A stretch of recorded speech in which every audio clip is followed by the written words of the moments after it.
Hey everybody, happy Friday. Welcome back to The Lion, the Witch, and the Wardrobe. We are jumping in today to chapter 9. We left off at the end of chapter 8 with our main characters having dinner with the Beaver family, learning all about the great Aslan, and then at the end of the chapter, everyone discovered that Edmund had betrayed them and gone off to find the White Witch, and they had to make an escape and get away to find Aslan before the White Witch found them. And that's where we left off. So, we're going to see what happens in today's edition, chapter 9. If you have your book, you can open it up to chapter 9 and follow along with me. And if you don't have a book, just listen and use your imagination. Here we go. Chapter 9, In the Witch's House. And now, of course, you want to know what happened to Edmund. He had eaten his share of the dinner, but he hadn't really enjoyed it because he was thinking all the time about Turkish delight. And there's nothing that spoils the taste of good ordinary food half so much as the memory of bad magic food. And he had heard the conversation and hadn't enjoyed it much either, because he kept on thinking that the others were taking no notice of him and trying to give him the cold shoulder. They weren't, but he imagined it, and then he had listened until Mr. Beaver told them about Aslan, and until he had heard the whole arrangement for meeting Aslan at the stone table.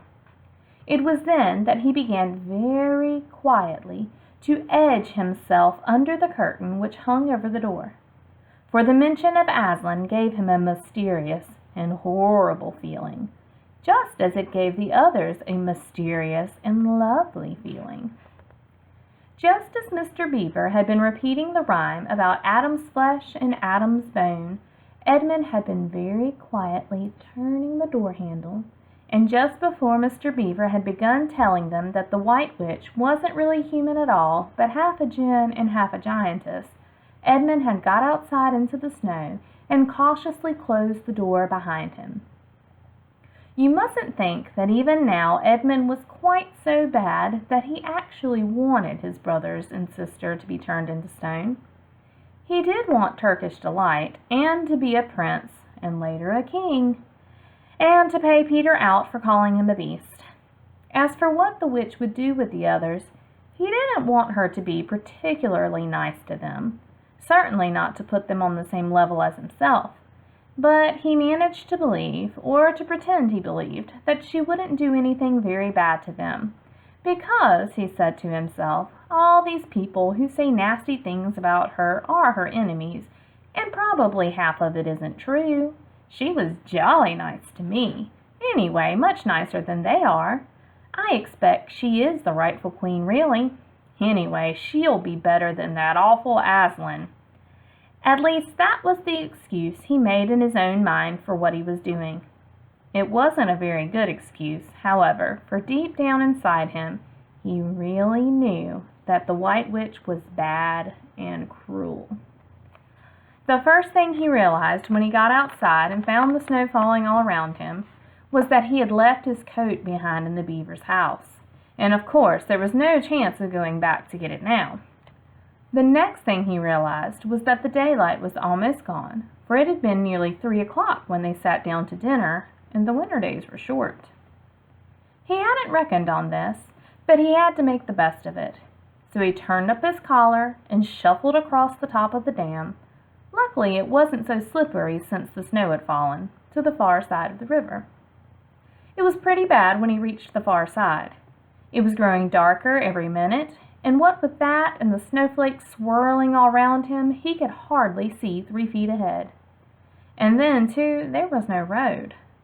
He kept slipping into deep drifts of snow, and skidding on frozen puddles, and tripping over fallen tree trunks, and sliding down steep banks, and barking his shins against rocks, till he was wet and cold and bruised all over.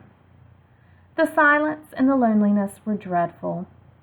In fact, I really think he might have given up the whole plan and gone back and owned up and made friends with the others, if he hadn't happened to say to himself, "When I'm king of Narnia, the first thing I shall do will be to make some decent roads."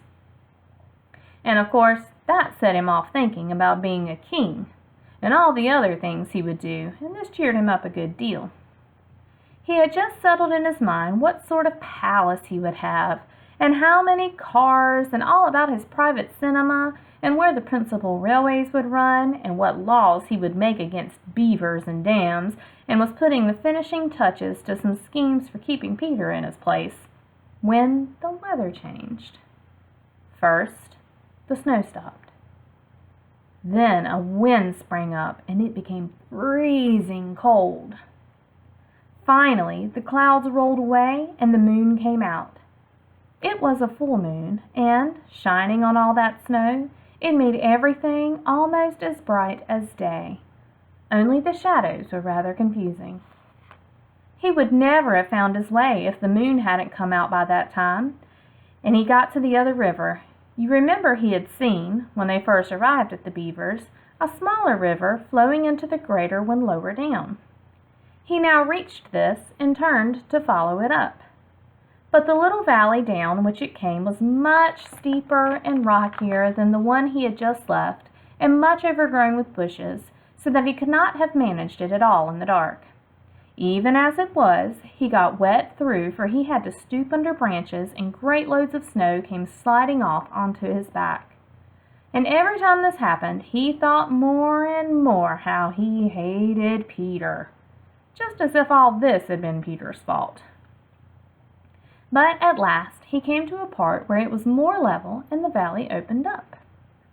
And there, on the other side of the river, quite close to him, in the middle of a little plain between two hills, he saw what must be the White Witch's house. And the moon was shining brighter than ever. The house was really a small castle. It seemed to be all towers, little towers with long pointed spires on them sharp as needles. They looked like huge dunces' caps or sorcerers' caps, and they shone in the moonlight, and their long shadows looked strange on the snow. Edmund began to be afraid of the house. But it was too late to think of turning back now. He crossed the river on the ice and walked up to the house. There was nothing stirring, not the slightest sound anywhere. Even his own feet made no noise on the deep, newly fallen snow.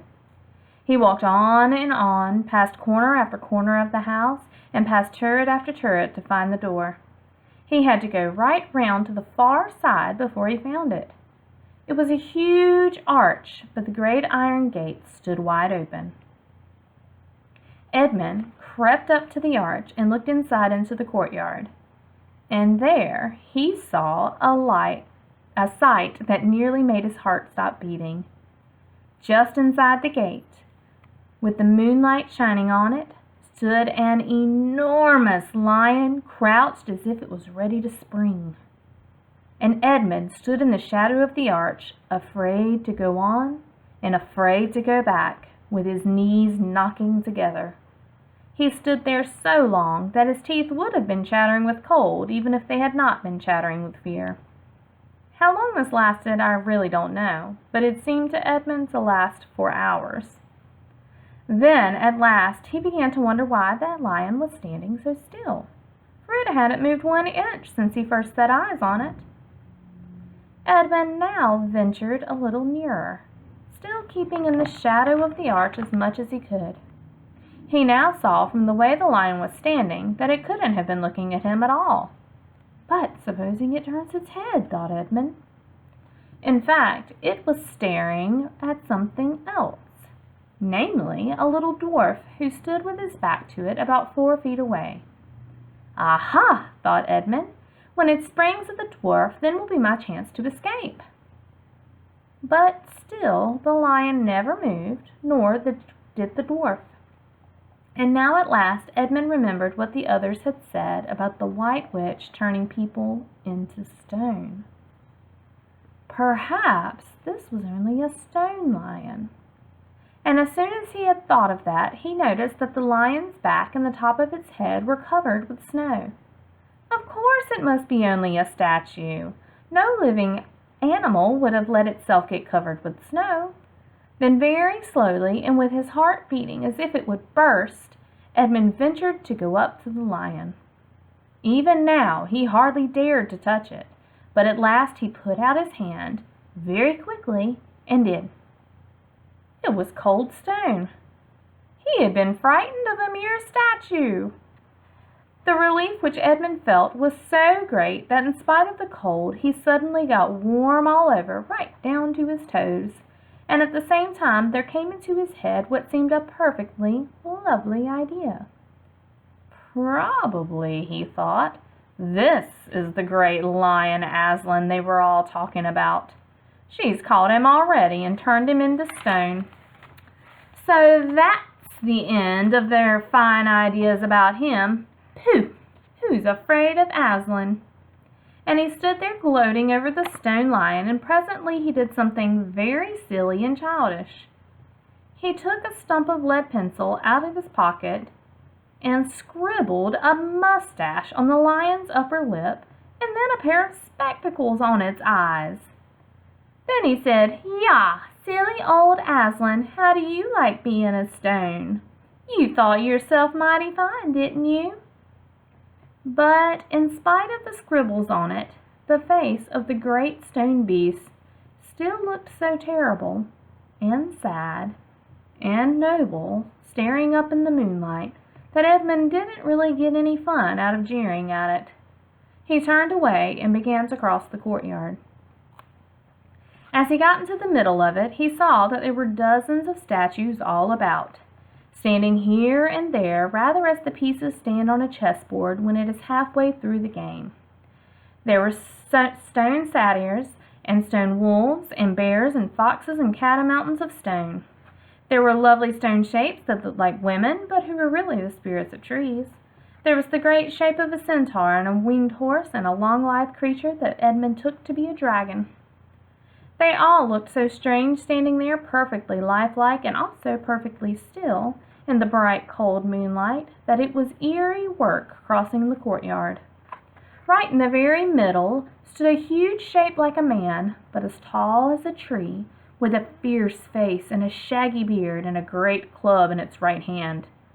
Even though he knew that it was only a stone giant and not a live one, Edmund did not like going past it. He now saw that there was a dim light showing from a doorway on the far side of the courtyard. He went to it. There was a flight of stone steps going up to an open door. Edmund went up them. Across the threshold lay a great wolf. It's all right, he kept saying to himself. It's only a stone wolf. It can't hurt me. And he raised his leg to step over it. Instantly, the huge creature rose, with all the hair bristling along its back, opened a great red mouth, and said in a growling voice, "Who's there? Who's there? Stand still, stranger, and tell me who you are." "If you please, sir," said Edmund, trembling so that he could hardly speak. "My name is Edmund, and I'm the son of Adam that Her Majesty met in the wood the other day, and I've come to bring her the news that my brother and sisters are now in Narnia, quite close in the beaver's house. She wanted to see them." "I will tell Her Majesty," said the wolf. "Meanwhile, stand still on the threshold as you value your life." Then it vanished into the house. Edmund stood and waited, his fingers aching with cold and his heart pounding in his chest, and presently the gray wolf, Maugrim, the chief of the witches' secret police, came bounding back and said, come in, fortunate favorite of the queen, or else not so fortunate." And Edmund went in, taking great care not to tread on the wolf's paws. He found himself in a long gloomy hall with many pillars, full, as the courtyard had been, of statues. The one nearest the door was a little fawn with a very sad expression on its face, and Edmund couldn't help wondering if this might be Lucy's friend. The only light came from a single lamp, and close beside this sat the White Witch. "I'm come, your Majesty," said Edmund, rushing eagerly forward. "How dare you come alone?" said the witch in a terrible voice. "Did I not tell you to bring the others with you?" "Please, your Majesty," said Edmund, "I've done the best I can. I've brought them quite close. They're in a little house on top of the dam just up the river, with Mr. and Mrs. Beaver." A slow, cruel smile came over the witch's face. "Is this all your news?" she asked. "No, your Majesty," said Edmund, and proceeded to tell her all he had heard before leaving the Beaver's house. "What? Aslan?" cried the Queen. "Aslan, is this true?